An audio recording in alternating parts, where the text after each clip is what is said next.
ఎందుకట? ఎందుకు ఎలా? ఎందుకు ఎలా అంటే దైవం అంటున్నాడు, మీరు అసలు ఏమీ కానప్పుడే, మీ ఆనవాళ్ళు ఏమీ లేనప్పుడే ఆయన మిమ్మల్ని సృష్టించి ఒక జీవితాన్ని ఇచ్చాడు కదా, ఒక శరీరాన్ని ఇచ్చాడు, ఒక ఆత్మనిచ్చాడు. ఆ శరీరం ఆత్మ కలిపిన తర్వాత పెరిగి పెద్ద అయిన తర్వాత ఒక భార్యని ఇచ్చాడు, పిల్లల్ని ఇచ్చాడు, ఒక కుటుంబం ఇచ్చాడు, తల్లిదండ్రులు ఇచ్చాడు. అర్థమవుతుందా? ఇటు అత్తవారి వంశం, ఇటు తల్లివారి వంశం అని 2 వంశావళిని ఇచ్చాడు.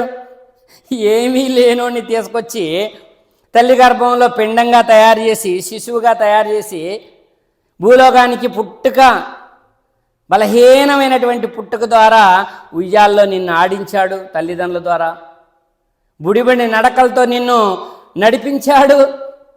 చూస్తుండగానే నిన్ను పెంచి పెద్ద చేశాడు. ఎవరయ్యా ఇదంతా చేసింది? ఎవరయ్యా ఇదంతా చేసింది? సృష్టికర్త అయిన దైవం ఒకే ఒక్క.